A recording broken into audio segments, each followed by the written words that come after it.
We are back on a Friday night. It is the week one roundtable for the opening game this week, baby. And for those who forgot what team we represent, let my boy tell you about it. You can't say that a team that was that dominant was lucky to win the Super Bowl. They've won more games than any team in NFL history. They had 18 wins. They finished the season 16 of 17. And the only game they lost, their starting quarterback got hurt. They had the most points ever in the playoffs, the most rushing yards ever in a season. They were a plus 68 in the playoffs. That's the best since 02. That's all? A plus 50 in the NFC Championship game in the Super Bowl alone. That's the best since 2000. A plus 12 turnover differential in the playoffs. That's the second best ever. They set a record in the conference championship with 55 points. And they're only the second team since the 1970 merger to not only have the number one defense, but the number one rushing team. So come on, man. Get out of here with that they're lucky. What's going on, everybody, man? And welcome to the very first episode of The Truth, where not all Eagle fans agree on everything. And this is definitely the spot where this shit about to go down.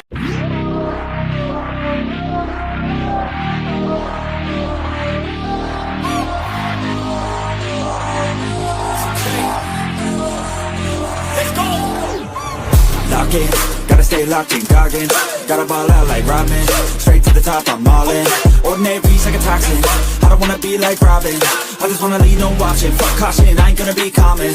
I got the confidence, I got mine and shit like I'm the baddest bitch in the club. I'm here for dominance, I'm being honest, that's what I want. I'll never give up, I want the whole place sold out. My name in every mouth, you know I'm after this shit. Till the world say my motherfucking name. Say my name. Say my motherfucking name. Say my. You know I'm after this shit. Till the world say my motherfucking name. Say my name. Say my motherfucking name. Say my. You know I'm after this shit. Till the world say my motherfucking name. Driven by fire, driven by fear, never get tired, no I'm still here. Felt to the cracks, now I'm shifting gears. 10 years into my moments here. Waiting my turn, now I'm hot in demand. Slept on a kid, but I had bigger plans. Stayed low key, but I still hit drive. Give me one shot and I'm coming alive. Next on the left, second taste it. Gunning for the top, no limitations. From the basement, no hesitation. Flipping on my L's with straight motivation. Ain't no quitter, I'm built for the grind. Pressure makes. What is up, Eagles Nation? It's your boy BIRDGANG 31 with a special edition of the Truth pregame roundtable Friday night. How's everybody doing tonight? I brought some boys with me today. We definitely gonna have some fun with it, guys. We got a couple more people coming, but for the guys that are here, go ahead and introduce yourself. Yo. Okay. Hey, everybody. It's your boy, Leo Bridgewater, and this is another edition of the Bird section. Oh, I'm hanging out with the Bird Gang 31, ready to get in and talk about this because we're doing this simulcast thing. So I'm excited to meet up with these guys. What's happening, fellas? What's up, my guy? What's going on? Everybody know Tom. How you doing, Tom? I'm doing good. I feel, is there an internet lag? I feel like there's a lag on Leo's part, but either way. Yeah, Leo, we do see a lag on yours. Okay. Are you guys seeing that? On, either way, the problem yeah, happy to be back on. Appreciate you guys having me back. No problem. JC, you're on mute. Let's do it. So, hey, yo, we are what, 6 days away? 6 days away from kicking off the 2025-2026 season. And this Philadelphia Eagles team is ready. Like, we do have a couple question marks and the secondary, just a couple. But besides that, I feel like that this team is definitely ready for whatever whatever team, whatever the NFL hating on us, no back-to-back games, home games, the whole season, but it is what it is. But whatever thing is coming for us, we are ready for it. Because I think that this team is better, in my opinion, before they even take a snap, better than last year's team. Yeah, I gotta agree, man. No, I 1000% agree with that. What? Okay. Yeah, I don't think Tom do though. No, I think they got to go out there and prove that. Yeah. Last year's team did win the Super Bowl, so I think results will decide that. And I'm taking the same mindset as the team. Honestly, it's the one game at a time, one day at a time. Yeah, that's yep. We'll see. You love some positions more, and then some others you're in question about. Last year going into this season, we were questioning the linebackers, and this year it's like one of the positions that we're hyped up about. So, this year it's the corners that we're questioning, or the safety position. It's always a little different every year, but we'll have to see if these guys step up and prove us right, or prove our ops right. But so, last year, and real quick before we move on, because last year we were questioning the linebacker, the nickel position, the CB2 position opposite of Slay, right, and what we got on Chauncey back. So we were definitely questioning edge too, because we lost Hassan Reddick. Yes, and Bryce Huff came in, and we didn't really know much about Bryce Huff. And it was two linebacker positions coming in. Well, coming into like this season, but going into 2023, even like we lost both CJ and Marcus Epps, who started for us the year prior. We lost Kaiser White, and we lost TJ Edwards, and then James Bradbury took a big step back. We lost Hargrave. We lost a lot. We got really cooked in that 2023 offseason. So I think. Compared to us going back to the Super Bowl this time, and then what we lost going into 2020 into this season 2025, it's not as bad. And then on top of that, I think we have Vic Fangio for a reason there, and he's going to pull all this stuff together. And it's a couple holes here and there. I think we were spoiled a little bit last year with how complete the team was, how lucky we got with the two rookies that we drafted that turned out so great. But I think Vic Fangio can overcome a couple positions that are a little shaky. Well, I just want to say, one of the things that I kind of take comfort in is the fact that number one, we're bringing back over 30 players who were on the team last year, not just 10 of 11, but 30, right? And for a lot of the people who are on the defense, they're also coming into year 2 of the Vic Fangio experiment, the defense. You see what I'm saying? So even though, I know we lost a lot of starters, but there are guys who are just in year 2, you know what I'm saying, of this defense, which is where I kind of get my, damn, I think this defense is going to be even more dangerous than they were last year. And that's because Vic Fangio broke the record with moving a defense from being ranked 26 to 1. Never in the history of the NFL has a team jumped that far. Yeah. That from 26 to 1. Okay. That being said, a lot of those guys who went from 26 to 1 are now on our team. And the last bit of film you saw on a few of these guys, like Jalix Hunt and Amoro Jomo, the last time you saw them actually playing Super Bowl, were actually contributors in the Super Bowl, in the NFC Championship game, and now you just got these guys who are in just year 2 of the Vic Fangio experience. And then you also look at the personnel as a whole who we have on the team that's been there for at least 3 years and will be there for the next 2 to 3 in the future.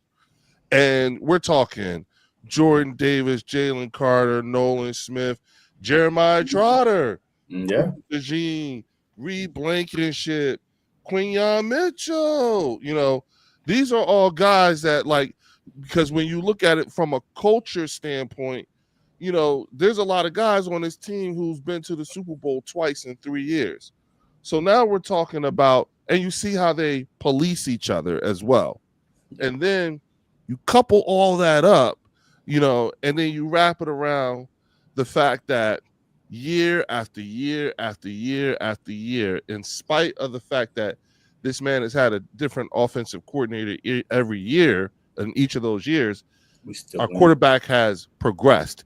Even the players see it, and the fact of the matter is that we are just entering into year 6 with Jalen Hurts. So he's just getting in the beginning of his prime. He ain't even there yet. So all these things, happening it makes for an exciting time, and all of that coupled with the fact that we got Howie Roseman as our general manager and Jeff Stoutland as our offensive line coach. I mean, I ain't gonna lie, man. Is this not the best beginning of Dallas Hate Week ever? Because in the midst, like, if you think about it, our entire conversation is just centered around football. That's it.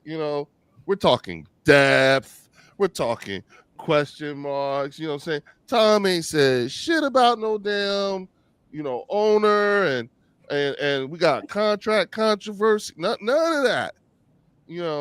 So I'm just saying, like I did a video a few weeks ago saying every NFC East front office need to get their asses whooped, and here you have it. Facts. Right. And I agree with all you guys, but I think besides the players and the coaching, obviously we have great players, great coaches. It's just, for me, it's really the mentality. You know what I'm saying? Like, you watched the first Super Bowl win, right?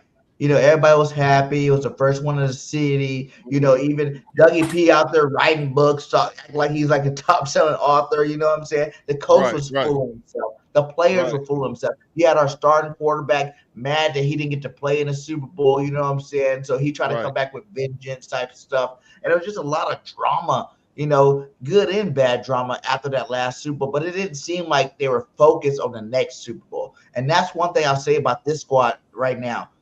Since the parade, it feels like everybody turned it off and everybody's focused on the next one. They don't care about it. You got your quarterback out there not even wearing the Super Bowl ring no more because it was postponed so late. He's like, you know what? I'm not even putting it on because it's a new season. You got AJ out there talking about, the Super Bowl wasn't fulfilling enough for me. I'm ready to go get another one. I'm saying? I'm ready to work out. Everybody got that dog mentality and are ready to go out there and win another Super Bowl. And I think that is the biggest difference. It was kind of like when we talked about the Super Bowl, the last Super Bowl in the beginning. Anyway, I knew the Eagles were going to win the Super Bowl because just the way the whole 2 weeks up to the Super Bowl led. You got Chiefs players talking about 3Ps, this and all that, but all our players were serious faces, serious minded, not lying, though. He's not lying. On the task at hand. And I think that's how you got to be. And I feel like all these players are still hungry, and the task at hand is right in front of us. So that's how I feel. That's the biggest difference with this team from last year, to this year. That they came in like they're starting from ground zero, and they're going to go win another Super Bowl this year. And I think that's really exciting.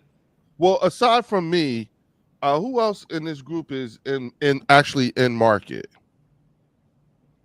What do you mean? Like I live 30 minutes outside of Philly. I live in market. Yeah, same. You too. So Tom, you're in market?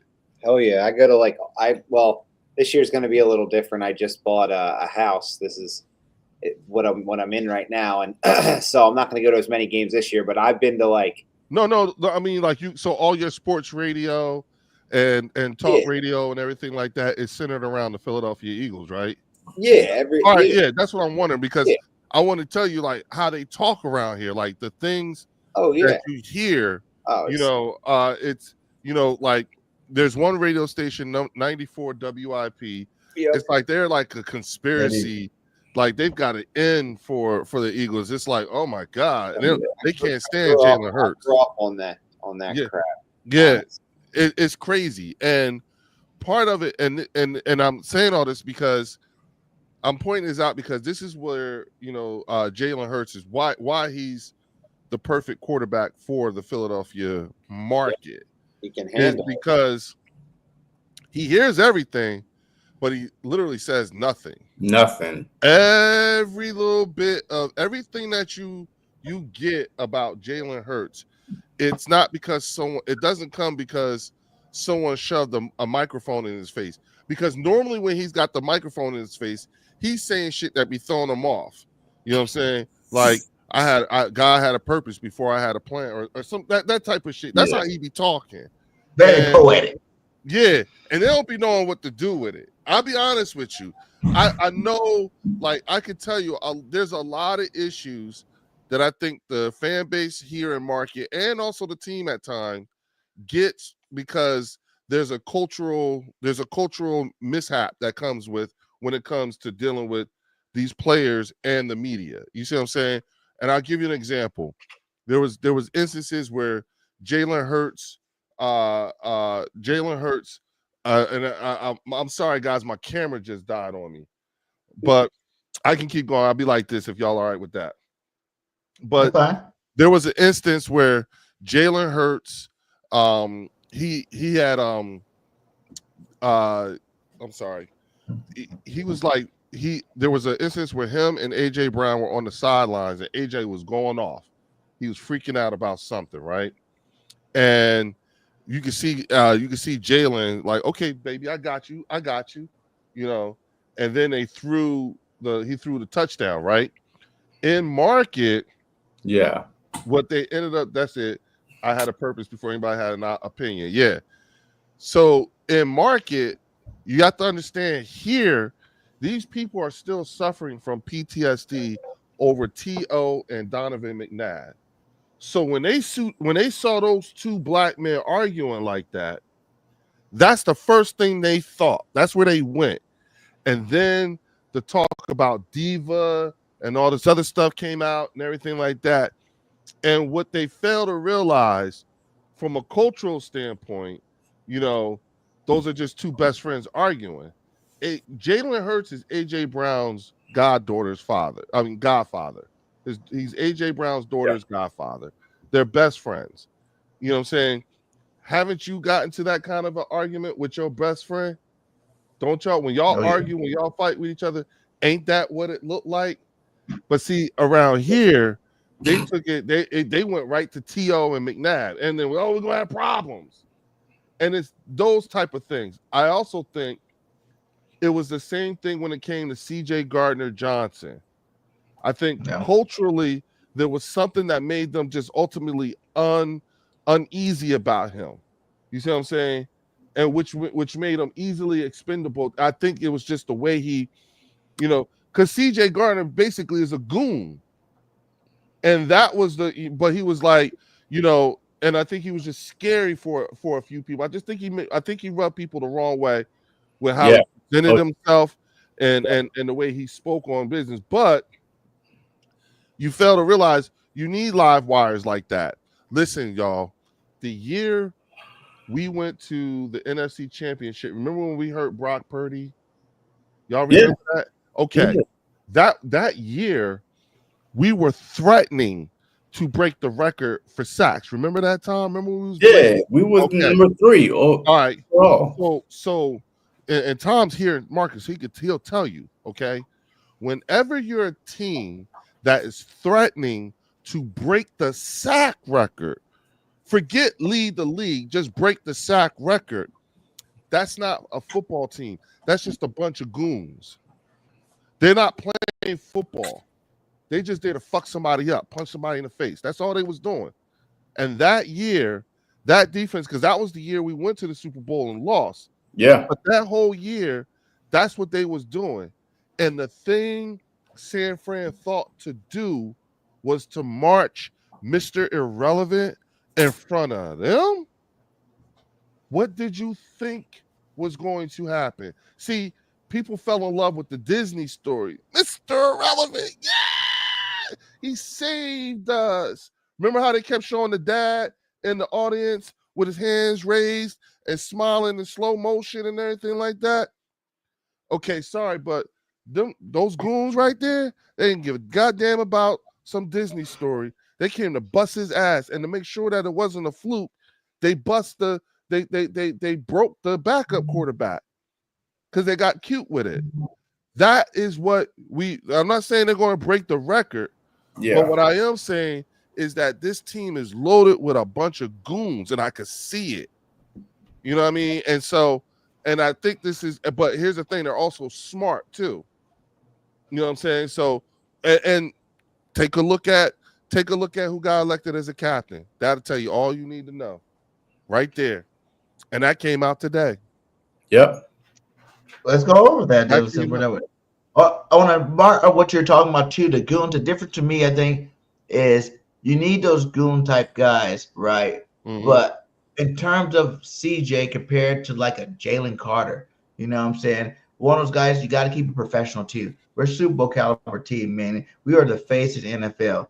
Meaning, like, you watch CJ, you know, Twitch streams, you know what I'm saying? He get a little loose on those Twitch streams, you know, in terms of how he talk, what he do. I think that was really the biggest difference. You know, he carried his emotions on his sleeve type thing.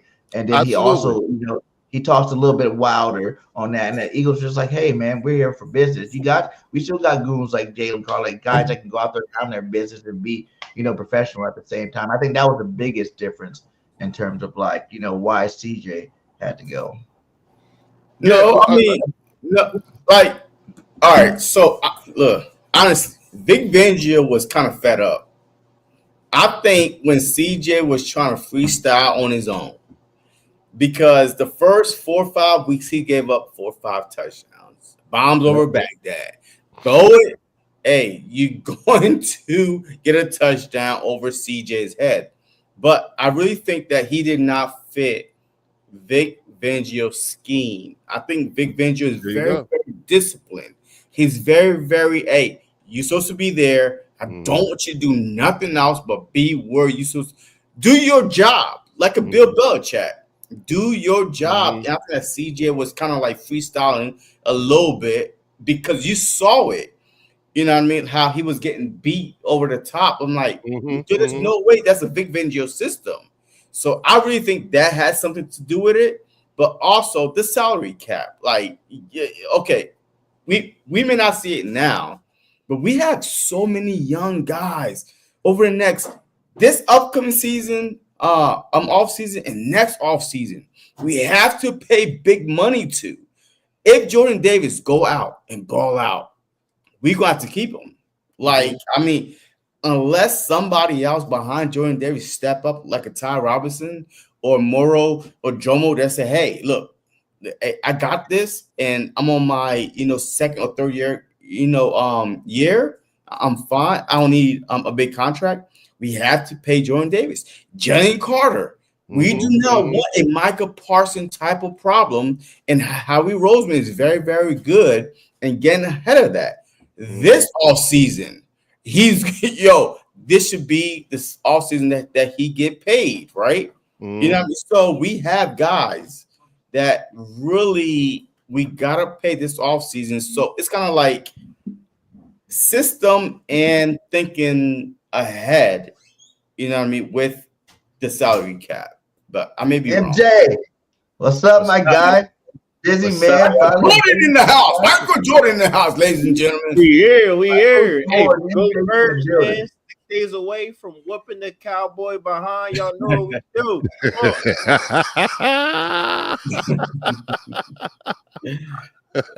I said, is this not the best the best Dallas hate week ever? Especially after what happened yesterday. I mean, listen, everybody, for all of you, check on your Cowboys friends because they are not okay. Okay, they are not okay. If they looking at you and saying something like, it's okay, we can be all right, it's okay. I wanted this to happen. No, they're lying. I don't care what you say. They are lying. They are trying to. They are trying to put the good face on. Just so you know, and this is a long walk to they know they about to get the anti-brakes beat off of them come next Thursday. Well, we definitely gonna get into that portion when we break down the matchup, but let's go over a couple things with the Eagles, man. We got the captains come out today. How you guys feeling about the captains? On this, I like it. I just wish Jalen Carter was a captain. You know what I'm saying? I wish I Jalen was Carter going to was say, I captain. thought I wanted Nolan Smith to be a captain. No. But there's your captain. We got Mailata, AJ, Bond, Saquon, Blankenship, Elliott, Lane Johnson, and our boy Jalen freaking Hurts. With the gold seed this year. Our whole offense was captains, really, besides two guys. Like majority of the captains was offense. But Jalen Carter, by the way, I think that man. All right, go ahead. Yeah, go ahead, Tom. You haven't said nothing in a while. Go ahead and say it. I like the Reed Blankenship captaincy. Yeah. I think that's a big thing for him. And we were just talking about guys that we needed to pay, and Reed Blankenship is certainly one of those guys.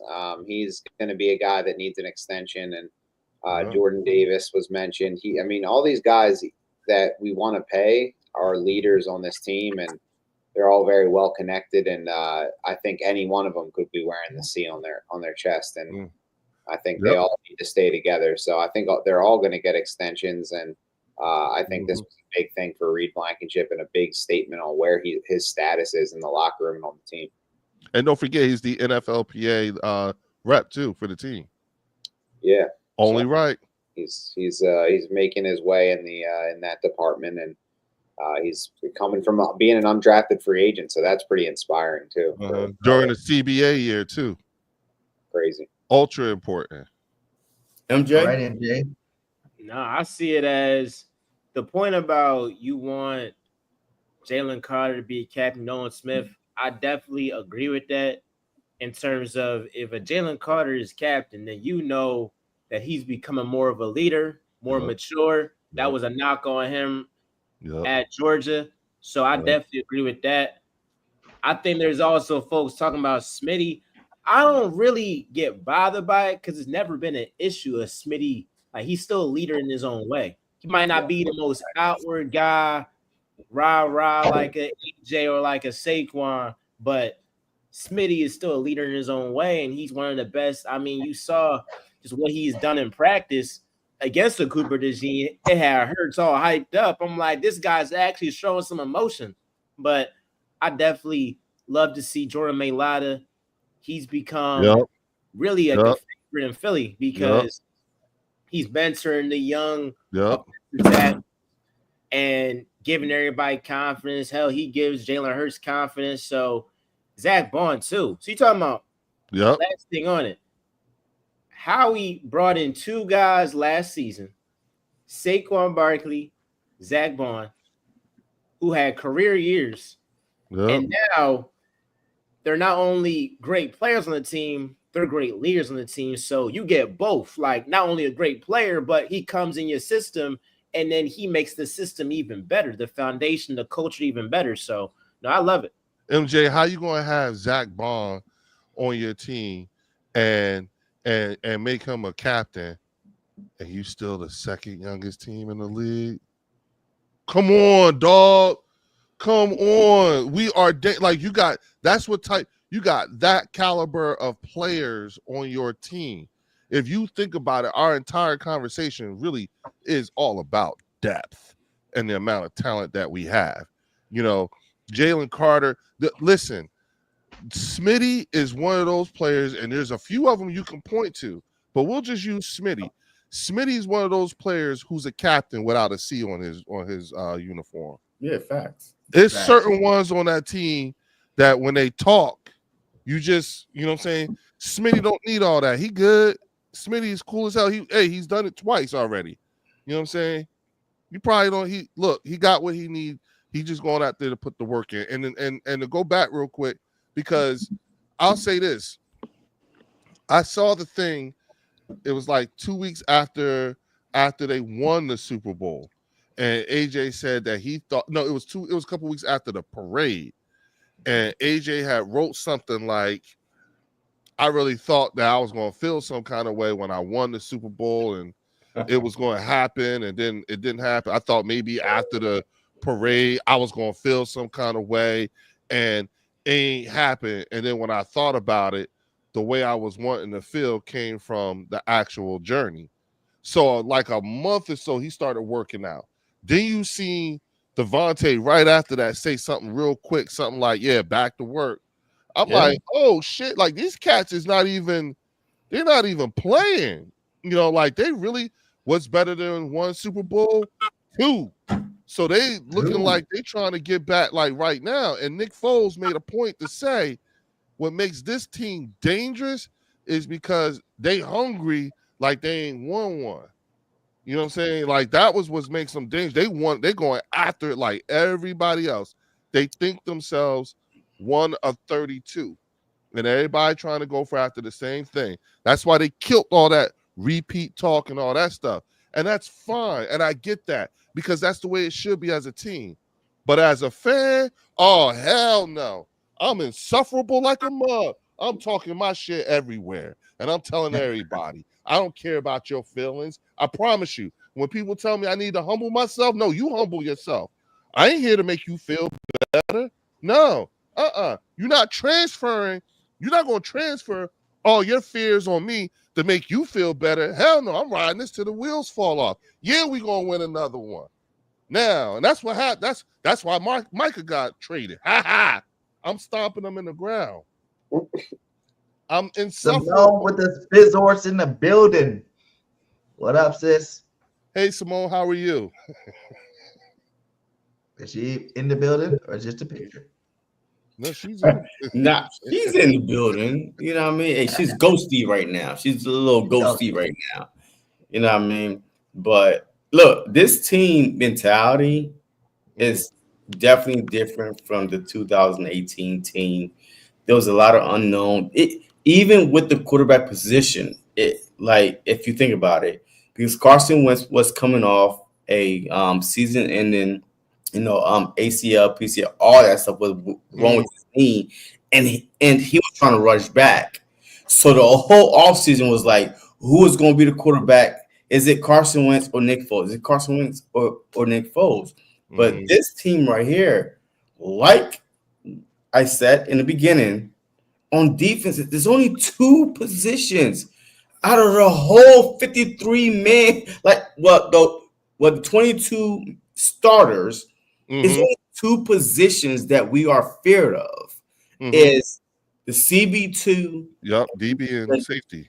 And the safety. That's it. So we are good. And the same defensive coordinator coming back, right? I mean, so the defense, got better. And I mean, with a Jahan Campbell, a top 10, top 15 pick, and now he fell to us to the point where he's hurting his own players. We got to calm him down. Yeah. So I can't wait to see how Big Benji unleash him on the enemy. So I feel like that this defense is like preparing for something that we have not seen before. If only we have confidence in those 2 positions. Marcus Epps coming back. Hey, that's great. So we got to talk about that, but we'll see what happens. Have you realized that all of us have been on here for at least 40 minutes? It took 40 minutes before Jahan Campbell's name came up. We said all this stuff about the team. MJ went on his thing. Tom talked his talk. I said my thing. Everybody said something, and nobody brought up Jahan Campbell's name at all until you just did.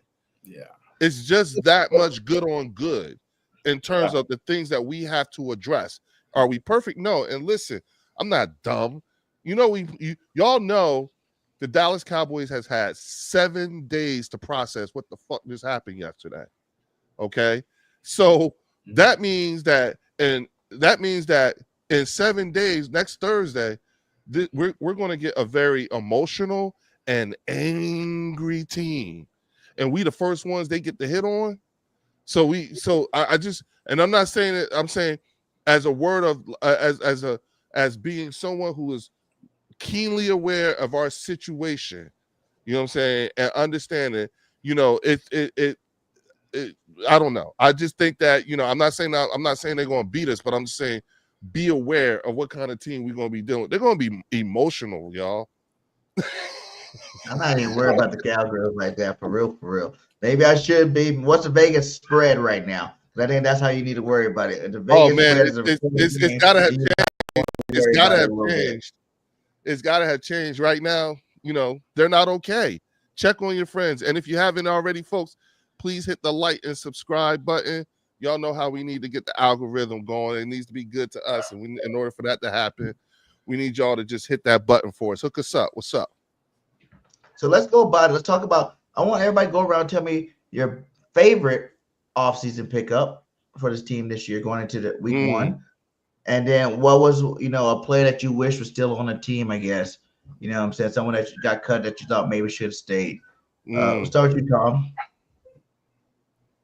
My favorite offseason pickup, I like Josh Uche. I think he's going to be a really serviceable backup, more than serviceable. I think he'll give us a big boost off the edge. Right. Get a veteran. He's not an old veteran. He's just got a couple years under his belt, and I think he's showed some really high highs, and now he's fighting for a new contract. He's only on a 1-year deal, so he'll be playing hard, and I think that's really important. So I like Josh Uche. With Josh Sweat leaving, you're going to need some edge rush help there. So I thought that was really important. And then player that I wish was back on the team that I thought got released, and I have to say CJ Gardner-Johnson. I loved watching him play, but things happen, and wish him the best in Houston. But we got to go with next man up, and we'll see who that is. MJ, you're muted. Oh, you're muted, bro. Ooh, I say, man, Jahad Campbell. Gotta do Jahad Campbell because he was the perfect addition to this defense. Like, for as long as I can remember, the Eagles linebackers was always a weak spot. And it was always a running joke with Howie Roseman, like, you don't care about the linebackers. You got Shaq Barrett, 2023, Shaq Barrett, like, respectfully, cuz old as dirt right now. So I think getting Jahad Campbell with Nakobe Dean being out, that's perfect. And now Jahad is in a system where Zach Bond, defensive player of the year candidate. You got Jeremiah Trotter Jr., who is trying his best to win that starting spot. And he did a damn good job. It's just Jahad Campbell is different, but that's the best case scenario because it makes Jahad Campbell even better. And then a guy who – it's a good problem to have. It's a good problem to have. And a guy that we lost that I'm just like, man, is Isaiah Rodgers. And this is because I knew Darius Slay was going to leave because we can't give him the $10 million that the Steelers gave. But you're telling me Isaiah Rodgers signed with the Vikings for 2 years, $11 million. Now, the reason why Howie let him go was because he had so much belief in Keely Ringo. Obviously, we know at this point that was a miss. So we're now getting the Ja'Cory Bennett's and the Adoree Jackson. I'll be honest, if Adoree Jackson is on George Pickens week 1, that's going to be an issue. Yep. So we got to just look at that and say, okay, can Ja'Cory Bennett week 3, week 4, similar to how Cooper DeJean, last season after the bye week, he came on, it was over. Same thing with Ja'Cory Bennett. We'll see if, later down the line, he goes out here, starts, and is a service. Week 2. Yeah, I don't need you to be Darius Slay. I don't expect that. Yeah. I don't think anybody that we go and get now at this point is going to be what Darius Slay was. But you still were like a guy that isn't burnt toast every single time, man. Serviceable. Like that. Serviceable, bro. Yeah, that's the word. So that's the guy, Darius Slay. Not Darius Slay, Isaiah Rodgers and Jahad Campbell. Sis, you in there yet? What's up, y'all? Yeah, I'm gonna have to ditto MJ. Obviously, Jahad, that was a big question with Nakobe Dean going down. And then obviously we seen what Vic Fangio can do with these linebackers. Like, we already know he got the sauce when it come there. But just Jahad, falling to us, it was just giving God made. Him being local to the area, his charisma, his personality, attitude, all that is perfect for the team.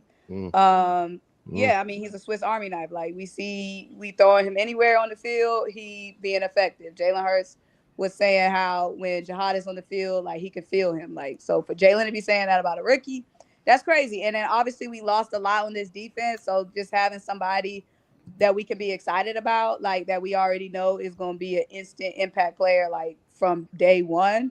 That's big. And then same, I gotta go with Rodgers / Slay. I mean, the biggest question mark right now is cornerback 2. Like, we don't even, depth chart came out today. They don't even know who's starting. Like, they got backslashes on the depth chart. And like, we got a game next week. Somebody got to cover Pickens. Somebody got to cover CD Lamb. So, yeah, I mean, that hurt not bringing back Slay or Rodgers. I know Rodgers wasn't like always perfect, but we knew what we was going to get with Rodgers. Rodgers has been in this system. We know he can make plays. We know he could look good on this defense. So just going into week 1 with an unknown at corner, when we got all this freaking firepower of wide receivers we got to play in these 4 weeks, like that's crazy. Let's go, Leo. Okay. I'm sorry. I was listening to Simone and MJ, and I'm the same way. The same too.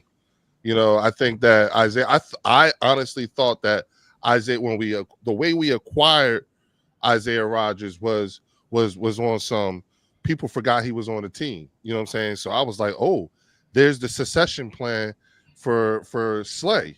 You know what I'm saying? And then I thought that and looking at and Jahad Campbell too, you know, because historically linebacker was a position of need, and it was also because I wasn't too confident in the Kobe Dean being able to stay healthy, you know, considering this, you know, this is like what, the 3rd year out of the 4 he's been hurt, you know, so it's like, but when he plays, he's great, you know, it's just he's always getting hurt. So that was something else that I thought was tough as well. All right, JC.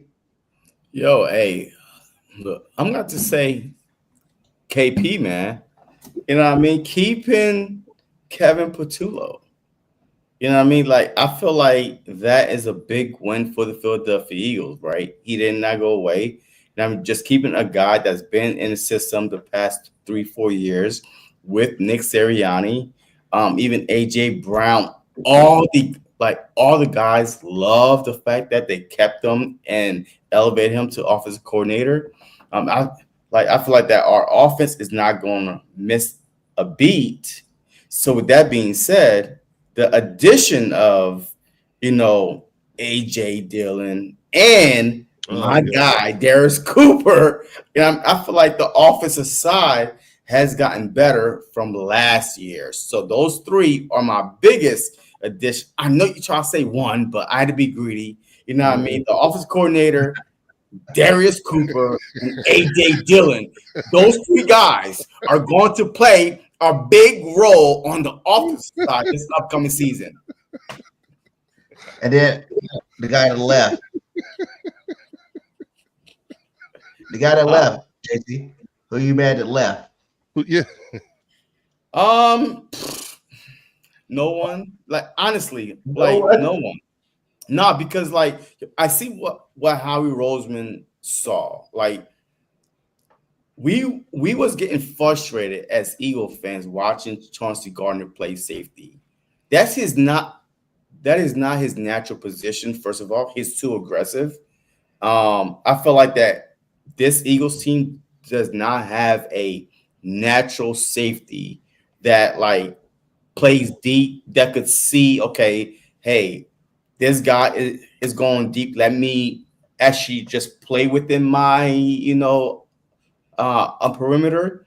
But I think Chauncey Gardner was too aggressive, and he got beat so many times that Vic Fangio was like, this is not the guy I want. So do you think that Howie Roseman would get rid of a player that Vic Fangio said, hey, let's keep? Well, that's been, if you think about it, if you remember what the talk was about Vic Fangio leaving Miami, the talk was most of the veteran players, it was either you liked him or you didn't like him. There's no in between with Vic Fangio.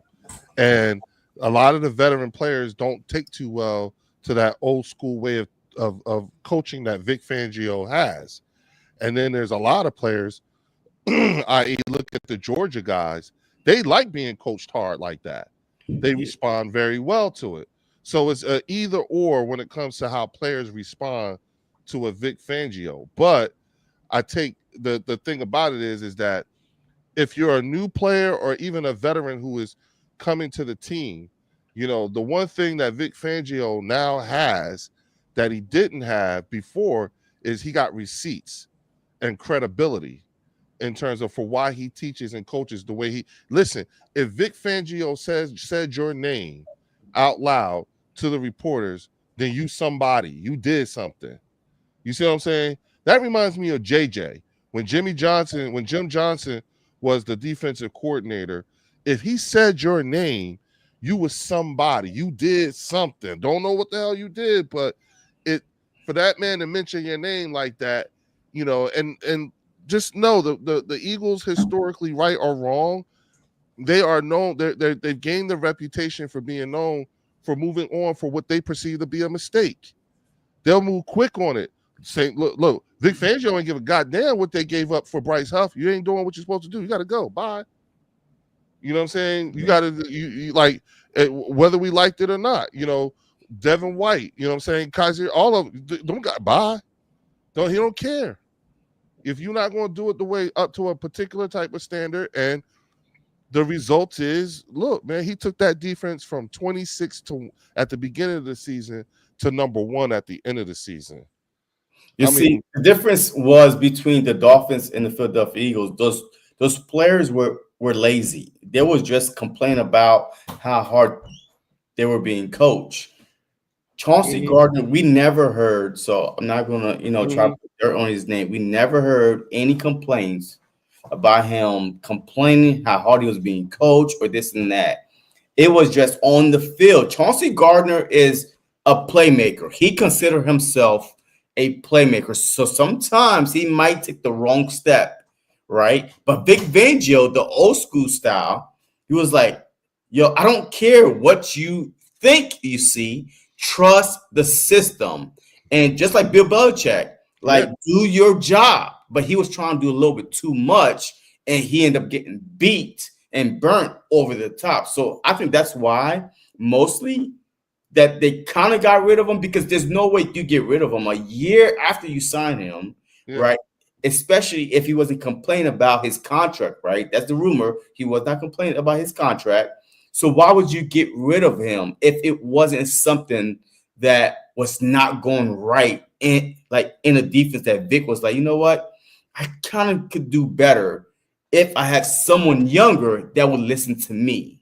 Well, and you got to remember to bounce off that is my guy that I think, I'm happy that we brought on this team, and that's Makuba. Like, I know he's been hurt early, but Makuba, my guy, is one of those cats out there that kind of give me that vibe where he's going to be a big play guy. He's going to make the hits, he's going to make the interceptions when they need to be made. You know what I'm saying? He seems like a big time safety that health is right now early. Look, I don't really, fault him from getting hurt. Like, he's going against grown man. He's not college no more. You're in the big leagues now. You got the best team. You're going to get some of the best players in the league right now. You're going to get nicks and banks. You probably got to adjust your training schedule, your diets, all that good stuff that you hear all the rookies talk about throughout the season. But I think if he can stay healthy this season for us, that's the reason why there's a slash by his name. You know what I'm saying? Because it says Sidney Brown / Makuba, because it might not be week 1 where we see it, but same way Cooper DeJean lit it up last year. It might be week 3, week 4, something like that by the time it happened, but Makuba will be our starter. And I think he can be even better than CJGJ, moving forward this year. So, that is the guy I'm happy that came. You guys say CJ, and I know this guy that I really, mad that he left, but I feel like he had to get paid, and we weren't going to pay him. So that's really the reason why he left. But that's Josh Sweat, man. Josh Sweat was a Philly drafted player. You know what I'm saying? Like, he did lead the team in sacks last year. Yeah. You know, he was that defensive line. I thought we could at least gave him some money. We weren't going to give him that kind of money that he deserved and got, but you know, it'd been awesome if we could have found a way to pull some strings to bring him back. Because every single season, Josh Sweat got better for us. You know what I'm saying? Yep. And he was the leader of that defensive line last year. You know, like he had 9 of the 11 starters were people we drafted in the Super Bowl. Yeah. You know what I'm saying? So. That's a testament to now you see how much they trust the coaching staff. You know, I trust that Christian Parker going to get the secondary combination right. You know what I mean? And I think to your point about Makuba is that he's a smarter version. He could be a smarter version of Vic Fangio, but CJ just probably, it was like listening to you talk about CJ, it was like, it reminded me of what the issues was between Bill Belichick and Asante Samuel. It's Asante Samuel never shut up in practice. Never. He always has something to say. And him and CJ and Asante, they give me that sense like they cut from that same piece of cloth. And it just rubs people the wrong way, like a Vic Fangio. But yeah, and you get the result that you got. You got to go. It's the coach's way. So let's get. Oh, go ahead. And while CJ, wasn't perfect, he was still good for us. He was still perfect. He was perfect for us. Let's not get it twisted. Let's not get it twisted. Yeah. So I do look at it and I say, okay, we got to trust Makuba. Okay, Makuba hurt. You got to trust Sidney Brown. On the other side, too, the guy that they traded for with the Texans, Kenyon Green, already cut. He's on the practice squad, yeah. But, like, he wasn't even good enough to even make the first, final 53. Like, he ain't do nothing. He was hurt in camp. He ain't show stout, nothing. And then with Sidney Brown and Makuba, if these guys aren't up for the moment, now it's looking like a real miss with, all right, cool. You think you could do better without CJ.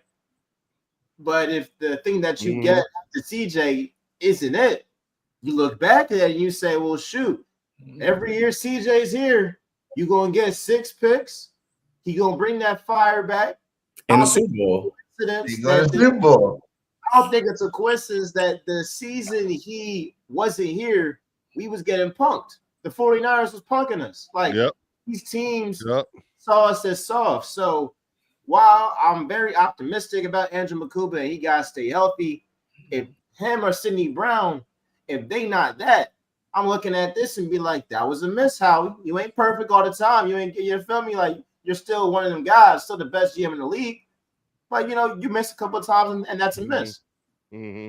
All right, let me get your thoughts on hey, before we move on, hey, MJ, let me get your thoughts about bringing back Marcus Epps.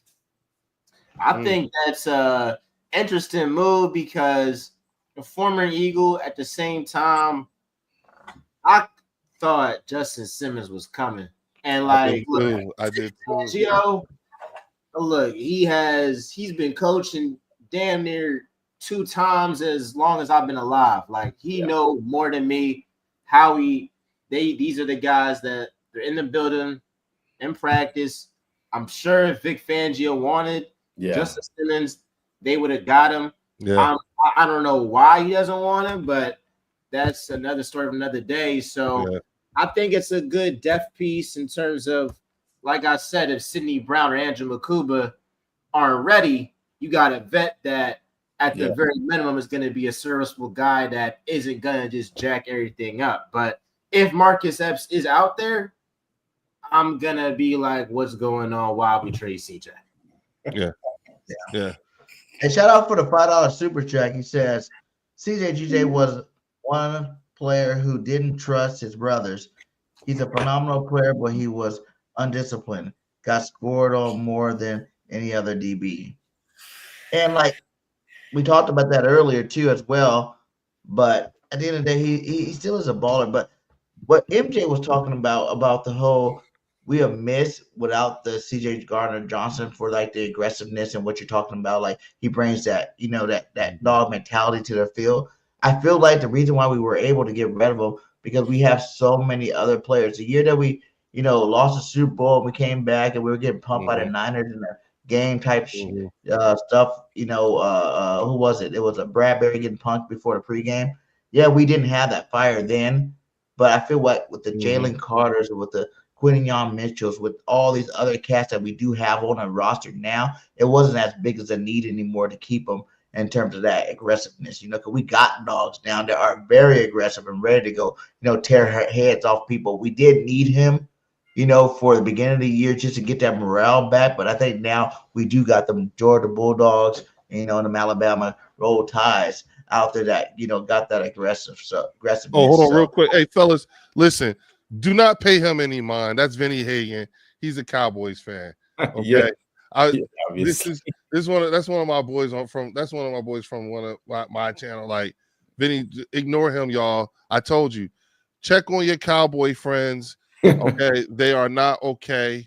They are all going through the different phases of mourning. There's the sadness, there's the rage. They're all going through it. So just ignore these people. It's okay. Just hold them up in prayer. That's all. Okay. Sorry about that, Donald. Well, let's get to this Cowboys game, guy. I want you guys to let me know. I know Micah Parsons is traded. I think we can start off with that. How big of an effect for this game? This should be a simple answer for everybody, but how big of an effect do you think it is about Micah Parsons, for one? And for two, do you think, there's any real, matchup you're looking at that's going to be a problem for us coming into week one? So we can go around. You want to start back with Tom again? Yeah. So this super chat first before you move on. So we want to come back. Super chat? Okay, yeah. It says Super Bowl and CJGJ don't correlate. Those horrible coordinators is why the Eagles didn't reach the Super Bowl. No scheme is why we were getting punked. Okay. Yeah. Thank you for the $5 super chat. I do agree with some of that because JG sucked in the Super Bowl. Jonathan Gannon was horrible in the Super Bowl in terms of what he called. So I do understand that one. Yeah, so I think Micah Parsons is definitely a big loss for the Cowboys. It's not only a big loss on the field, but morale-wise, it's just a bad look the way that whole thing went down. And I think so close to the season, you don't want all that going down and kind of tainting the culture that's trying to be rebuilt by a new head coach and kind of a new direction of where they're going. So, I mean, I guess that was the message they wanted to send, or maybe it just ended up that way with the way the negotiations went. But nonetheless, it's bad energy. So I think that's just a dark cloud hanging over them. And in terms of the matchup that might be a problem for us, I know everyone's going to, point to the cornerback too, but this one's on Vic Fangio. If our second cornerback like Jacorian Bennett or Keely Ringo or Dory Jackson, whoever ends up out there, if he gets exposed, then that's on Fangio just as much, because we have two good cornerbacks in Quinyon Mitchell and Cooper DeJean. So it's a chess match. You got to find ways to not have George Pickens find a way or CeeDee Lamb find a way to get on that third corner. We have to have Cooper DeJean and Quinyon Mitchell take away their top two targets for most of the game. Obviously, it's going to happen here and there, but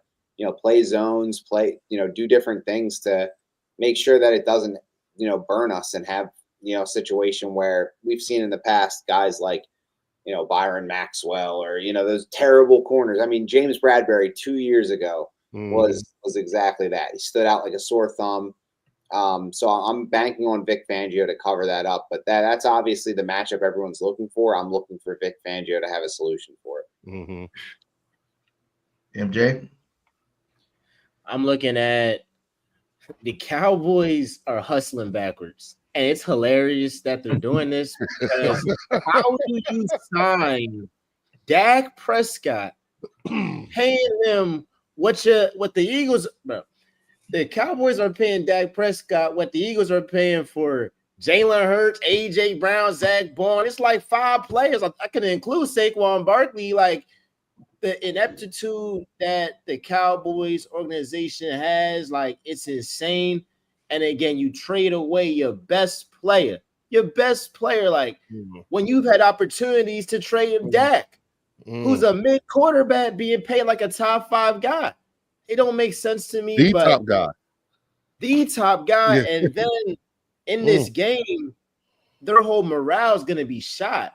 I saw Donovan Ezeraku post on his Instagram a mad emoji. I feel you, bro, but you got a game in 6 days. You got a lot in. So you look at that. Land Dickerson is practicing. Like, all the vibes on the Eagles side is positive, high energy. Darius Cooper, undrafted guy. I mean, you got A.J. Brown saying, all right, bro, you're going to need a new number. Like, the vibes are great. I'm looking at the game. I think we'll do a number. I think Saquon Barkley is going to run down their throat, and you're looking at this, and he's going to keep going, and they're going to be out of life by the end of the first quarter. Defensively, I'll give Dak and CD and Pickens, like, they'll definitely do their thing, but that's the only thing that they can do because they have no run game. And I don't trust their offensive line that's been banged up. So is a guy like Adoree Jackson, who's probably going to start opposite to Quinyon Mitchell, is he going to have himself a long day? Yeah, probably. But what Dak does, bro, is he's Mr. Garbage Time. When he's down 30 points, he is the best quarterback in the league. Look at that playoff game. Because when it really mattered in the first half, he was terrible. Now they're down by 50 points, and now he wants to throw all these passing yards. So it might be a game where we win 40-10, and Dak has 350 passing yards and maybe a touchdown. Maybe it's 40-14. He got 2 passing touchdowns. So I think we'll give up that. But if you're an Eagles fan, don't be worried by the passing yards that the Cowboys have. We're still young in our secondary. It's going to be some valleys that we go through in the beginning. We get some breaks, though, because the Chiefs are without Rashee Rice week 2. The Buccaneers, Chris Godwin, he's out. Matt Stafford, he's been banged up. So you might get some breaks early on. But if you do see this pass defense have some valleys, don't panic, because I was doing that last season. After that Buccaneers game, I was like, hey, we're 2-2. This defense is terrible. But you know what, Vic Fangio, with these guys, they stick to his system. Come November, come December, this defense plays its top form. Facts. Sis? Yeah, I mean, we always know Dallas gonna have some drama over there. Like, with what player, we don't know, but we know every offseason during the season, it's gonna be some drama over there. This episode just happened to be brought to you by Micah Parsons.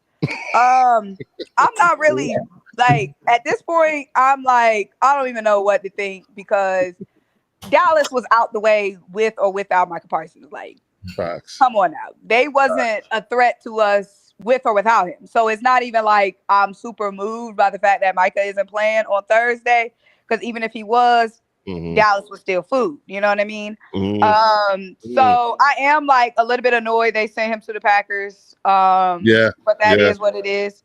As far as this game goes, I feel like we just have to be patient with this defense, because at the end of the day, our offense is going to overpower Dallas. It's going to be way too much early on. But, you know, Dallas, they're going to put up some points. I think we're going to win by like maybe 13, 14, because of the fact that we have so many new guys on this defense, so many guys in new roles or just new players on this team in general. We do have their biggest strength is our biggest weakness. It's going to be their passing game. And our biggest weakness right now is Adoree, Keeley, / Ja'Cory and Bennett. So at the end of the day, Dallas, they're going to be able to string together some drives. They're going to be able to put up some points. But I still think we're going to win comfortably. But we got to be patient with this defense, because even outside of cornerback 2, this defense got a lot of new moving parts. Like, it's going to be 5, and it might be 5 from week 1, but it might take some time. So we just got to be a little bit patient. Leo? I will say I agree with Simone on the score. And the thing about it is, in terms of having beat them by 13, 14 maybe. But if that should happen, that's still a win for the Cowboys.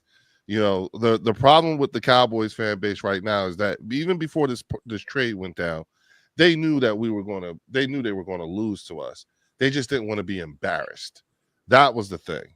And now that Mike is not on the team, there's a higher degree of being embarrassed by playing, you know, on the night that we raised the Super Bowl banner, and this just happened because, again, Jerry made them go through that whole experience the entire summer. They had to deal with that the whole summer just to get to the end and be told that he's traded. And then it's also great, and I preferenced everything with, isn't this the greatest Cowboys hate week ever? Because we didn't even have to do nothing to smash their morale. Micah did it for us. They've been a dumpster fire the last few years. You know, every time they lost in the playoffs or to go to the playoffs, it takes the fan base a little bit longer to come back the following year. This right here may have broken a lot of that. The Cowboys fan base hasn't been this splintered in a generation. And now that it's like this, I have every intentions on being insufferable, you know, and so I'm enjoying it. So long live Jerry Wayne Jones. I love what he's doing. He needs to keep doing a really good job. And as far as Micah Parsons is concerned, in terms of the NFC East, all I have to say is good riddance. You know what I'm saying? But he has helped open the window of opportunity in Green Bay, and I hate that. So they're definitely going to be a factor when we see them in the playoffs. Shoot, on the playoffs. Hey, we play them week 12? We play week 12 right after our bye. Yeah, I get that. But we're going to be consistently seeing them in the playoffs. That's what I'm saying. Yeah.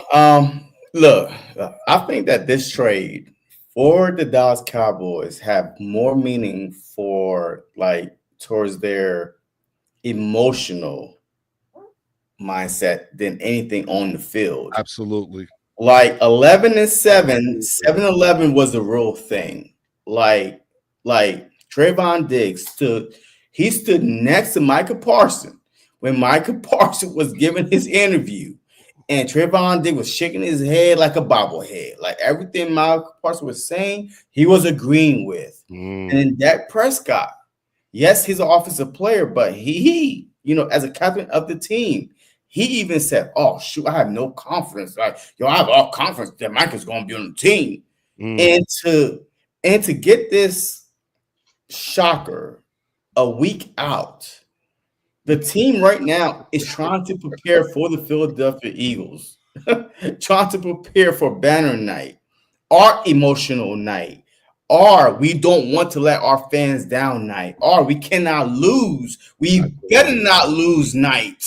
Absolutely. So now you about to come into our house. We're not going to their house. You about to come to our house where we raise the banner.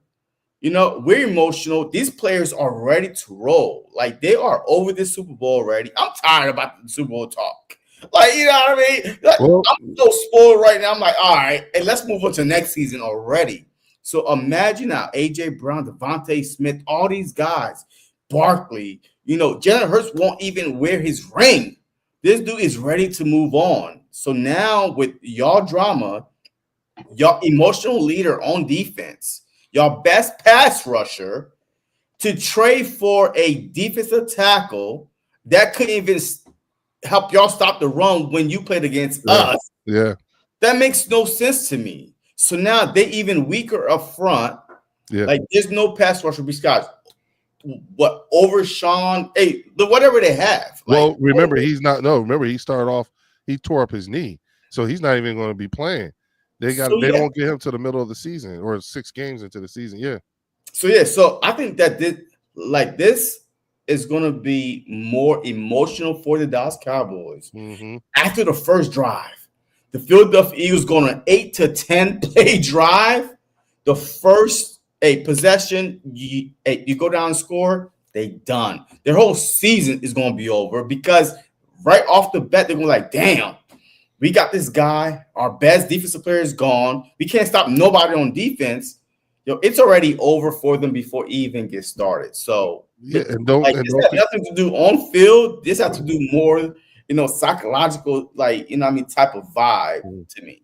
Though, don't forget, you made them have to deal with the documentary coming out and then being out all summer. Yeah, you made them have to deal with this whole thing with Micah. In the meantime, in their eyes, the ops is you gotta dig for information on Jalen. No one would have ever known that Jalen Hurts' lock screen picture was him coming off the field if someone hadn't reached over his right shoulder and took a picture, a screenshot of his phone sitting on a desk. He didn't advertise that. No one would have ever known that Jalen Hurts was out there talking to Michael Jordan because someone took pictures and saw them together or whatever. He didn't advertise that. No one would have ever known or put 2 and 2 together if that Jalen Hurts never put his ring on at all during the ring ceremony until people started looking at all the pictures and no one figured out. Someone figured out he does not have that ring on at all. That's the thing about Jalen that I love most is that again, he have his little sayings and stuff like that, but that dude has kept it all the way a buck from day one. Let's keep the main thing the main thing. And me living in Market, I tell you, that's what I'm saying. There are things that it throws these people off up here a lot when it comes to him. He says, yes, ma'am, no, sir. Yes, sir, no, ma'am. He talks like that. That throws him off a bit. 94 WIP just don't know what to make of him. And it's the PTSD from McNabb and T.O. But look, everyone, Simone, nice to meet you, sweetheart. I gotta run because I gotta take a trip on the other side of town. But thank you for having me on. And to those on the Bird section, please, if you haven't already, please like and subscribe to the Bird section and to Bird Gang 31. Look out for Simone, look out for JC, and look out for Tom. And I look forward to working with y'all some more. Okay. Before I get out of here, give us a score prediction. I'm gonna say too much to not enough. Damn. Too much to not. I like that one. Yeah, I like that one. Way too much to not enough. Look, they're gonna get smashed. I know I said my thing about we got a emotional team. I just want us to get out healthy. You know what I'm saying? They could be so emotional. You might get one that's so emotional he just want to hurt somebody and fuck up our season because their season gonna be fucked up. They know what they got. Look, you did this to them, and you're gonna make them stand there and watch us raise that damn banner. What kind of some bullshit? They're gonna be sitting there looking at us like this some bullshit. I'm about to fuck up their season. Let me go tear up Jalen's knee or something. Now, who the bad guy now? They be petty like that. You know what I'm saying? They be petty. We got children coming. We're gonna be playing kids, and the score will be reflective of it. I just want us to get out healthy. All right, man. Hey, good to you. Make sure you guys go hit that like, hit that subscribe. He's definitely growing pretty fast there. Make sure. Thanks for having me on, y'all. Y'all have a good one. Hey, and with this Michael Parsons thing for me, it's just like this. Like, it's a bad move for the Cowboys. Obviously, I feel like 2 first-round picks when you go into a contending team. You're looking at late-round picks, so that doesn't really help your team. Immediately over the next year or two. I do want to say that part of the trade that's a little bit underrated is, they got Clark, who's a really good DT in the league. You know what I'm saying? Like, he's not like a superstar, but he's not a scrub either. You know what I'm saying? He can help with that run game because that is the biggest problem that they had there. Was the run game. Top 100? What? Did Clark make top 100? Yeah. No, he didn't. But who cares? Jordan Davidson made the top 100. He's one of the best run-stopping DTs in the game. You're missing my point. My point is he is a good run-stopping DT. You know what I'm saying? And he might not be the pass rusher, but, they do got some other guys that line back over there that maybe they feel really confident about. But like I said, to me, it's a lose-lose situation because that was one of Green Bay's best defensive linemen, too, that they just gave away for a guy like Michael Parsons that can't stop the run. So, yes. Pretty much a push. In terms of the effect on the game, obviously, that's going to be huge, dude. Lane Johnson can play the game with one arm if he wants to the rest, this week. He gets like an early bye week because there's not another pass rusher on that defense like Micah Parsons that he has to worry about this week. And I'm glad we don't have to pay Micah Parsons twice a year anymore. That's another big benefit there. You know what I'm saying? We do get to see him in week 10 against the Packers, but I'm not really worried about that too much. But, the fact that he's not in our division no more definitely helps us out. This game, his effectiveness game, the effectiveness game, I already thought it was going to be a win regardless. I thought we were going to be able to go in there, handle our business just because we are the better team, better coach team, better put together team, all that good stuff. And the fact that you guys lost Michael Parsons just changed it from a good win to probably a blowout. You know what I'm saying? Like, that's how I feel about it. It went from a good win to probably a blowout because it's too fast. You less than 7 days away. You're 7 days away. You trade your best player on defense. It's like that's too fast for anybody to make adjustments and think that they're going to go out there and beat the world champions. You know what I'm saying? So that's how I really feel about that. I think that Dallas sucks, and that's the reason why they do stupid stuff. And this is the dumbest thing. And then, even the value of the trade, like 2 first-round picks that are going to be late picks and a Clark. When have you ever seen a number one defense, like one of the top 5 defensive players get traded? I think they said something about Adams got traded for more than what Michael Parsons got traded for. So I think, thank you, Jerry, for being who you are and continues, being the GM of them Dallas Cowgirls so we can keep beating you down. Because I had the Cowboys possibly pushing, for a second, pushing Washington because I think Washington will take a step back a little bit, pushing Washington for second place in the division, but I don't see that happening anymore. Hey, do y'all know about this comment that keeps popping up? George Pickens got hurt. I didn't hear that. Pickens got hurt? When did this happen? Today, I guess, in practice, whatever. And if Pickens got hurt, then because that would be even more horrible for him, for sure. That'd be lights out for sure, man. They might not even want to come to the game if you ain't got your second best receiver and your starting best player on defense. So, but he got things to make the impact that no one's talking about in this first week. Yo, hey, Jordan Davis, man. Hey, game 31. Don't you, my guy? I've been pumping Jordan Davis up all season long, baby. People starting to really recognize. Only because he has to. He has to rise up. This season is Jordan Davis season, or he's getting traded this upcoming offseason. All right. Howie Roseman is not going to pay him. Like Jomo is waiting behind him. And I'm pretty sure that Ty Robinson and all these guys. So if he does not go out from game 1 and start balling out and help his counterpart out, Jalen Carter, to take the pressure off of him, I think he's going to be gone. So he came into camp as light as possible, as feeling good. Been over 4 years? It took 4 years? But it took 4 years to get here. But he's here now. Because he's been great at run stopping the whole time.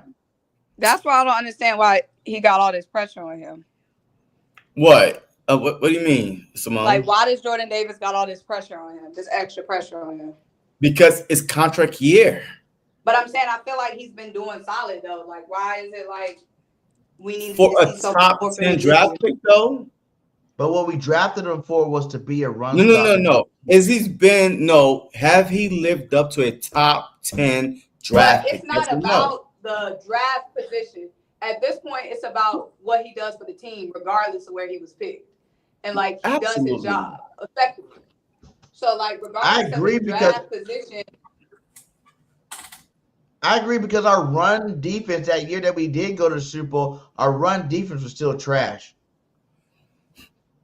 Wait a minute. So you telling me that you drafting a top 10 guy to not make an impact and to show up once in a while? What are y'all smoking? He's getting double teamed every single play, regardless, just because his size alone. What are you talking about, JC? He barely played, though. He's barely on the field for 30% of the snaps. So what are you talking about? He better be, we play a lot of pass happy teams. So yeah, that's the reason why. But whenever we But play all the JC, whenever we Yo, play any of the JC. top rushing teams, Jordan Davis is out there more than 30% of the time. It's only when we play in the pass happy teams where you see less Jordan Davis.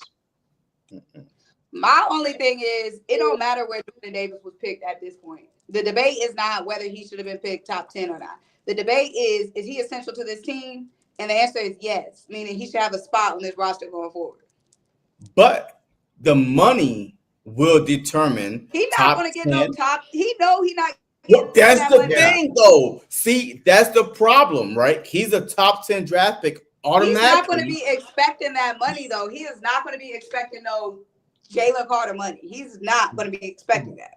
But if he goes out and have a Milton Williams type of year, with Milton Williams literally went to the Patriots and was one of the highest paid Patriots in their whole history. So don't you think that a defensive tackle that people are looking for to stop the run, if he go out and have one career good year, he's not going to be looking for at least, at least. It'd be better for us if he didn't, because then we could get him for the low. But I think like we back where we started. But I think what we Big just Gang need him to really keep doing what he's been doing. He's not in a contract year. Rotational piece that's stopping the run. That's all we need JD to You said he's not in the contract year this year? He's not in a contract year. This is his 4th season, and he's got a 5th-year option because he was a first-round pick. Yes, correct. Like Micah Parsons, though, right? You know what I mean? Because he was a first-round draft pick. Like, usually, if you're him, you get paid, after, this upcoming season. And that's why Micah is in a situation that he's in. So if Jordan Davis go out and ball out, he's not going to play then on a season on 1-year deal. Right. So then he would have proven you wrong and balled out. Your point is that he hasn't really been worth the money. And so but then in your scenario here, you're worried that he's going to show that he's worth the money. I'm kind of confused. Oh, no. I want him to show that he's worth the money now. You know what I mean? So this is what. Okay. But he hasn't yet, to your opinion. He hasn't. No, absolutely not. But BIRDGANG and Simone think he has lived up to that top 10 pick. Well, he hasn't. He has not lived up to a top 10 pick, but he does his job. Yeah, and we need to keep him on the team to do. Like, what's really living up to, and what's really looking at living up to the top 10 pick? We drafted. There's a lot of top 10 picks that are garbage. We drafted him high. Yeah, we drafted him high, and he's not a complete bust, but he's almost like just good enough to where you probably can get away with paying him for, the role that he does play, which is lower than a premium. And I think, if he plays a certain way this year, you probably let him play on that 5th-year deal and then extend him after that. But I think they do extend him after this year. I just don't think it's going to be like a marquee deal because they play him in a role where it's not going to allow for him to be that kind of viewed in the league as a $40 million a year player in the league. Yeah, or viewed in a short term, probably a 2 to 3 year deal. He's probably going to sign an extension with the Eagles, and it'll probably be worth, probably around in the 20s million per year. But I don't think they're going to have to give him a 45 like they're going to have to give Jalen Carter.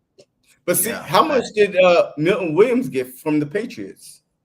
Well, Milton Williams is like a high upside pass rushing defensive tackle, which is a whole that's a different. You're paying different for a guy like that. Yeah, but he only kind of showed like 1 year, really, though. He only kind of like flashed 1 year where. Yeah, I think he got overpaid. Year was his breakout year. I personally think that was a mistake, but that's what happens when a team wins the Super Bowl and a guy has such a great game on a Super Bowl stage.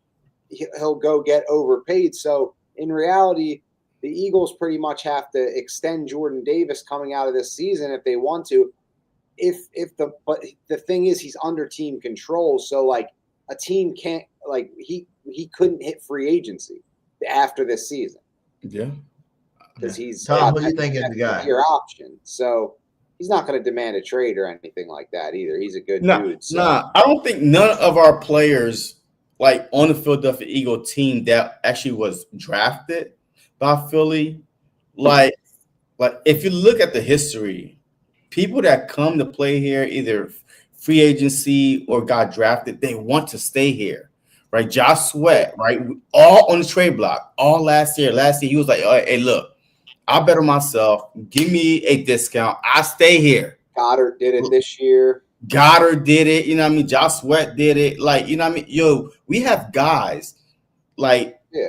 So you know, I would get to that when it with the Jordan Davis thing. I would just get to that when it comes. Like Yeah. it's going to depend a lot. He's not on gonna be banging on the door how for he the money. plays and all that. But I think they keep him in a role that protects him from being exposed as someone that would get paid, and he is a really integral part to the team. I think that I think we can get him for a deal that works for Who's your what the guy? role is. Who's your guy, Tom? Who do you think? He said Jordan Davis. Who do you think gonna be the guy no one's really talking about that makes an impact this week one? I think Will Shipley and AJ Dillon as the spellbacks to Saquon Barkley. I'd like to see AJ Dillon get a couple carries inside the 10 near the goal line, and Will Shipley, I think, can be a little bit of a safety valve underneath, get involved in the receiving game, and help Hurts out in that way on a big third down. And I think that we're going to see some action from the backup running backs. Oh, I like that, Tom. I like that. Simone, who do you think? I'm going to say hopefully one of these pass rushers, not named Nolan, not named Jalix, because we lost a lot off the edge. We have barely heard anything, excuse me, from Aziz and Josh Uche. And, we talking a lot about the secondary, but we lost a lot coming off that edge. So, yeah, I want to hear Aziz's name. I want to hear Uche name. We already know what we got in Nolan and Jalix, but those are two guys we already had. We lost two. We need two to step up. Nice. And I'm going to go with a guy none of you guys said, Jahan Dotson. I think Jahan Dotson is going to ball out this first game. You know what I'm saying? You watched him level up, in the playoffs last year, finally get some targets. Jalen got to see him in action when he was hurt, and then he came into the playoffs, started throwing him the ball. He had a touchdown, Green Bay. The Super Bowl, he should have had a touchdown, had a couple of nice catches there. And he had some rapport in the offseason this year with Jalen Hurts. That I think that, obviously Diggs is going to be on AJ. The second cornerback's going to be on Smitty. But Jahan Dotson really going to have a chance to open it up this year in general. But I think this game specifically, and Jalen Hurts going to let it rip to him because I think he trusts him now. Yes, before he didn't trust him. Now I feel like he trusts him. I think that's to be the guy that makes some big plays here this week. So, who do you think is going to be? Who do you think we have to worry about the most on the Cowboys? Probably CeeDee Lamb, honestly. Yeah. He's the best player on the team. So, CD? Yeah, I mean, yeah. Hey, CeeDee Lamb, man. I mean, because Dak Prescott, he's gone. You know what? Hey, no. George Pickens. Hey, let me go that way because if Q right down, CD. Yeah, if Q is on Lamb, then like Tom said from the beginning, MJ say from the jump, that's a scary matchup because Pickens could, he's a sneaky Devontae Smith, acrobatic catches. He's very good at catching the ball, and we already saw in the preseason how our second CB2 was not looking too good. So I'm interested to see that matchup.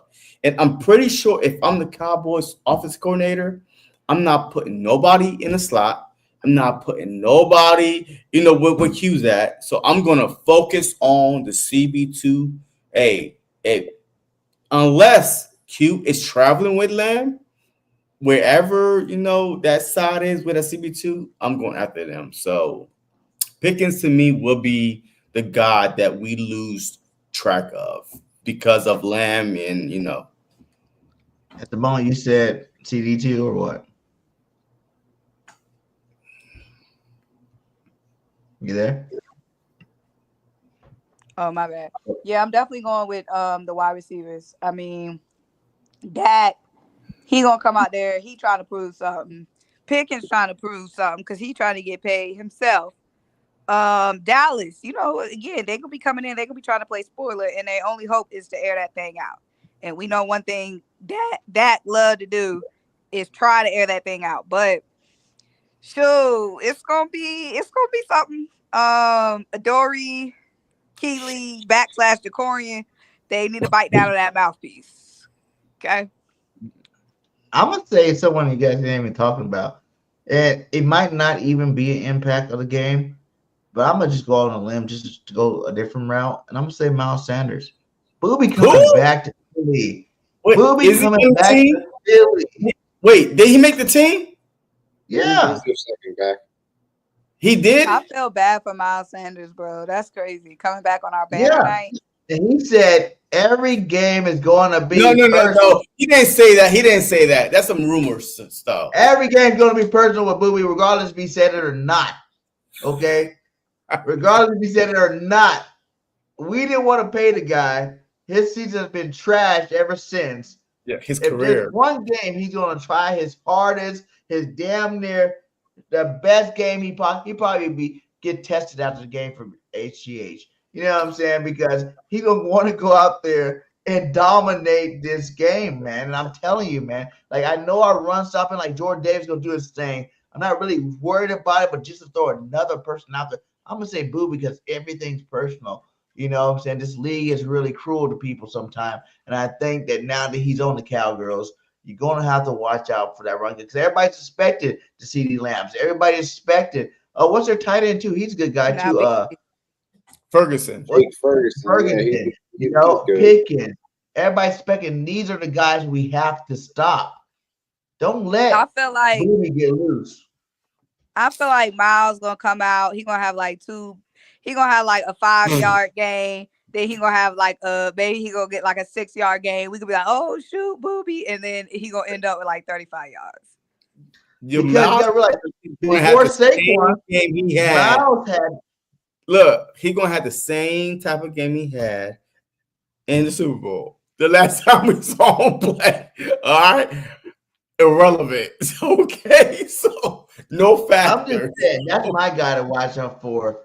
But shout out to all you guys. We're still 100 deep in here. Make sure you hit that like, follow Tom, subscribe to Simone, everybody that's on the platform, JC, BG, all of us go hit that like and whatnot. Spread this around to the rest of the Philadelphia nation. Before we get out of here, guys, I want to go 3 hot takes and a score prediction. Three hot takes. All right, I'll kick it off. Yeah, I know y'all pulled deep for the hot takes now, but let's make them spicy. Let's make it's them hot. good. Hey, Three is hard. Sizzling. Come on, Smart. Come on, man. Come on, Smart. It already be hard to come up with one. Yeah, seriously. One hot take. Come on, guys. The game. Y'all think it's gonna be that easy, or you ain't got no hot takes? But 3 hot takes. Three, Simone. 1, 2, 3. You can make up anything for hot take. Hot takes like, oh my God, Jalen goes over 400. Okay. Yeah, it's almost like a parlay, a bet, or something like that. Yeah. All right. I'll say. First hot take is the Eagles secondary is going to have as many touchdowns in this game as the Cowboys receiving core. There you go. That's what I'm talking about. There's my first one. My second one is that the I'll say this. Jalen Hurts is gonna win MVP this season. MVP of the NFL. That's my second hot. I don't know if people consider that a hot take. That's just pretty vague, but he's gonna win MVP. And then my third hot take is that that we're gonna be seeing Joe Milton in this game coming up, and we are going to see Sam Howell or Tanner McKee, whoever's ready to go in this game. We're going to see both backups play because it's going to be lopsided enough to where we're seeing snaps from the backups. Damn. That's why we love Tom, baby. That was nice. Talking about you couldn't think of 3 hot takes, my guy. Oh, and then That was good, my guy. prediction. And then a score prediction.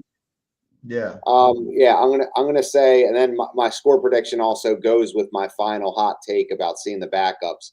I'm gonna say we beat the Cowboys 38-16. Woo! Man, I like that. Belt to ass. I like it. I like that. Simone, let's go. I'm gonna say Keely Ringo, 3 picks. Who? Wait, who? Wait a minute. That hot take. That's a What? hot take. Wait. You said hot take. Wait, yes. Yo, I understand. But are we benching our starters? You said hot take. Yeah, Right? yeah, that's Don't worry about They're JC. toast. Continue. And that's okay. All right, Continue, go ahead, Simone. Simone. So Keely Ringo, 3 pick sixes. Oh my God! Stop. 3 picks. Yo, I'm crying right love now. it. Did you I want love a it. hot Keep take going, or you Simone. want a regular take? You said a No, hot keep take. going. Keep going, Simone. I love it. Keep going. Where's your other two? Yo, I gotta I'm going to say Darius Cooper, 5 tutties. Okay, that's a little too far. Yeah, that's a little too You far. said hot. Give me your Let's read it hottest down. take. 5 tutties for Darius Cooper. You said give me What your the hell ain't hottest Darius Cooper take. gonna be? Oh, Okay. We ride with the Is that not what you said? Now, go ahead. That's hot. Oh man. Yeah. Look, I try to stop it before she even got started. But go ahead, Simone. Hey, finish with your hot takes. And I'm going to say Saquon breaks the rushing record in this game. Woo! So we're gonna have a backup DBs in, and No. we're gonna have Saquon rushing for over 300 yards in the No, game. the 2K record. Oh, okay. So okay. Oh man. Woo. What's your score position, Simone? Oh, I love Is it. the score prediction and hot take or regular? 100-0 because Simone gonna come with the hot takes. What you done said, we got Darius Cooper with 5 tutties. You got Saquon Oh, rushing all over him. yeah. So that's already what? 40 Oh, points? man. Yeah, so you said the Eagle about to win 89-10. Yo, I literally had to go get me a napkin to wipe my. Yo, I was crying. You said, give me your hottest take. Man, That was yeah. You know what I'm saying? When you ask you to go big, you go big, my girl. For All sure. I'm doing is giving y'all what y'all asked for. Oh man. And what's your score prediction, Simone, with that? And hey, you never know. My score prediction is hot takes aside. 30. I'm trying to do some math in my head. What's 24? 31. No. It be the football that It's 6 a touchdown, 1 field goal. Okay, So you get 7 a drive. 31. 32, excuse me. 32 to 13. No. 32 to 16. 16. All right. And JC, what you got? Yo, why do I have to follow Simone after those hot takes? Yo, this is gonna be a hard act to follow, by the way, but I'm gonna try my best. All right. So one hot take is the Philadelphia Eagles will rush for over 250 yards in this game. Is that a hot take? That's regular. Okay, Philadelphia Eagles will work. You know what? Hey, you know what? I like that, Simone. I like being challenged. The Philadelphia Eagles will rush for over 300 yards in this game. Now that would be like, I don't know what an NFL record is for a rushing, game in one game, but they'll be pushing it or probably break it. So I'm going to say the Philadelphia is going to rush for over 300 yards in this game. Okay. All right. So, but I'm going to go even deeper than that. I'm going to say that Jalen Hurts will break the quarterback rushing record in a game, this upcoming game, because Dallas Cowboys is going to try to focus on Saquon Barkley, and they're going to fall for the RPO. Barkley, and Jalen Hurts is going to rush himself for 200 yards. Woo-hoo-hoo! Jalen Hurts 200 rushing yards. 200 rushing yards. So remember, the Eagles as a whole over 300, but Jalen Hurts 200 rushing yards. Now that's a hot take. That's a hot take. Which could come true, by the way. You know what I mean? And they focus on Barkley. But I'm going to go a little bit farther. Dak Prescott will throw not one, not two. Well, he's throwing 2 pick sixes to Ringo. So not 4, but 5 interceptions in this upcoming game. Dak Prescott will throw 5 interceptions in this game. Like he will get benched after the 5th one. They should have benched him after the 3rd one, but they're going to try to say, you are quarterback. We paid you $60 million a year. So we're going to ride with you through the good time and bad time, and he's going to throw 5. And they're going to say, hey, take the, like Apollo with the, just drag him off the field.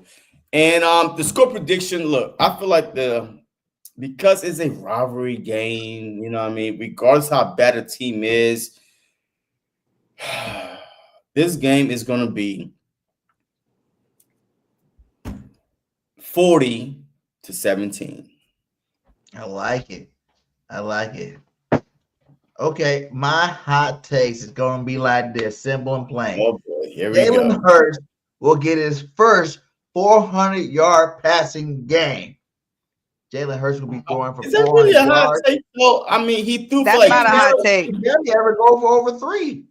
No. How? Come on now. He threw for 3 something a couple times. So A couple it's times in his whole 400? career.